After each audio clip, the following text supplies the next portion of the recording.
नमस्ते। आज चाहिँ म चिकन बनाउन जाँदैछु।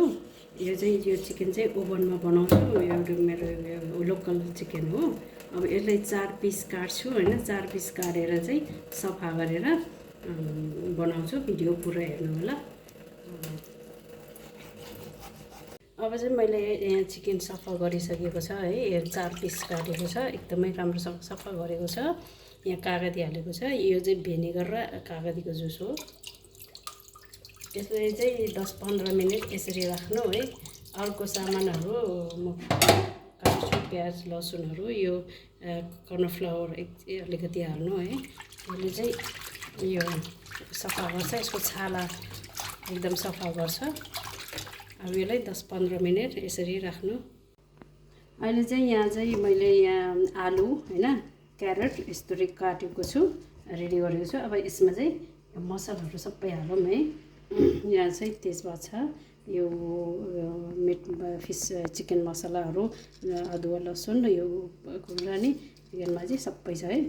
यो यहाँ हालेर यसलाई चाहिँ हालौँ। अनि यहाँ चाहिँ लसुन, फ्रेस लसुन र रातो खुर्सानी, पिरो खुर्सानी है। अनि यहाँ छ यो काटेको प्याज है, 3टा प्याज, चप गरेको प्याज। अब यसलाई चाहिँ सबै पुरा मिक्स गरौँ है यसरी।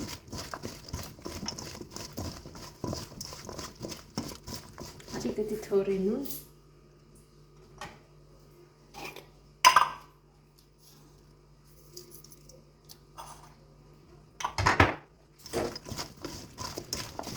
राम्रोसँगले मिक्स गरौँ है। एकदमै राम्रोसँग मिक्स गर्नुपर्छ।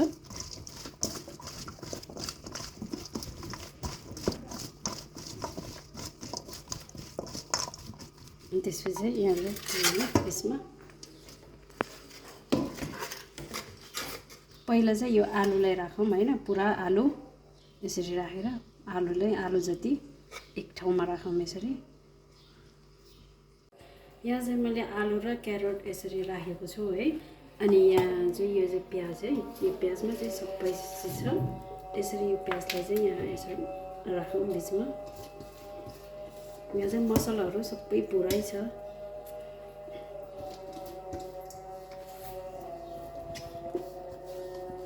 यसरी अब चाहिँ हामी चिकन राखौँ है यसमा। चिकन, यो चिकनमा चाहिँ मैले यहाँ चाहिँ दही हैन, अनि लसुन पाउडर, अदुवा पाउडर, अनि थोरै नुन मात्रै हालेर मैले 15 मिनट अगाडि यसरी राखेको छु है। यहाँ चाहिँ मैले दही हालेको छु। अब यसलाई चाहिँ यो प्याजमा यसरी पिस राखौँ है। एकदमै मिठो हुन्छ है। यो चाहिँ रोटीसँग खाँदा नि हुन्छ, खानासँग खाँदा नि हुन्छ, जसरी खाँदा नि हुन्छ है। हजुरहरूलाई मन पर्यो भने यसरी बनाएर खानु होला। हामीलाई चाहिँ एकदमै मनपर्छ।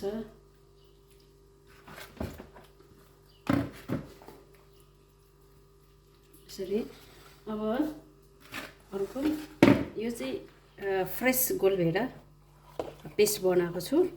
अनि त्यसपछि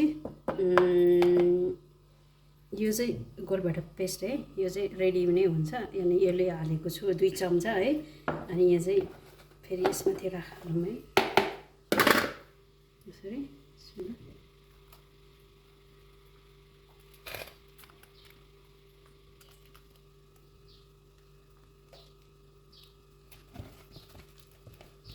अब चाहिँ मैले त्यहाँ हाम्रो ओभन अन गरिसकेको छ। ओभन अहिले तातो हट भइसकेको छ, तातो भइसकेको छ ओभन। अब यो ओभनमा ठ्याक्कै 1 घन्टा राख्ने है। 1 घन्टा पहिला तल अन गर्ने, तल पाकेपछि अनि पछि माथि ब्राउन गर्ने। अनि अब भिडियो पुरा हेर्नु होला है। अब चाहिँ म ओभनमा हाल्छु है। अब मैले ओभनमा राखिसकेको छ है। पाकेको छैन। अघि चाहिँ मैले थोरै तेल हालेको छु। अब थोरै तेल हालौँ है यसरी चिकन माथि।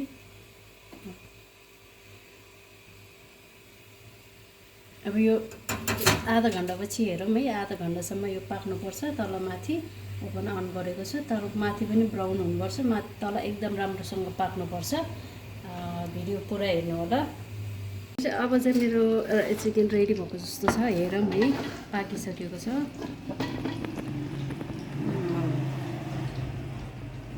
मेरो चाहिँ माथि ब्राउन अलिकति डढेको छ, यस्तै मनपर्छ हामीलाई चाहिँ। चिकन चाहिँ रेडी भइसकेको छ है, अलिकति डढेको छ, केही फरक पर्दैन यसरी यो।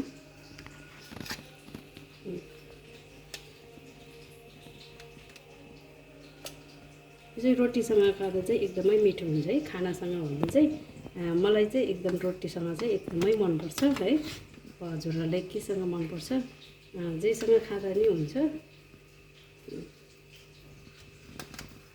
अब मन पर्यो भने तपाईहरूलाई पनि मन पर्यो भने यसरी नै बनाएर खानुहोला, मन पर्यो भने लाइक गरिदिनु होला प्लिज।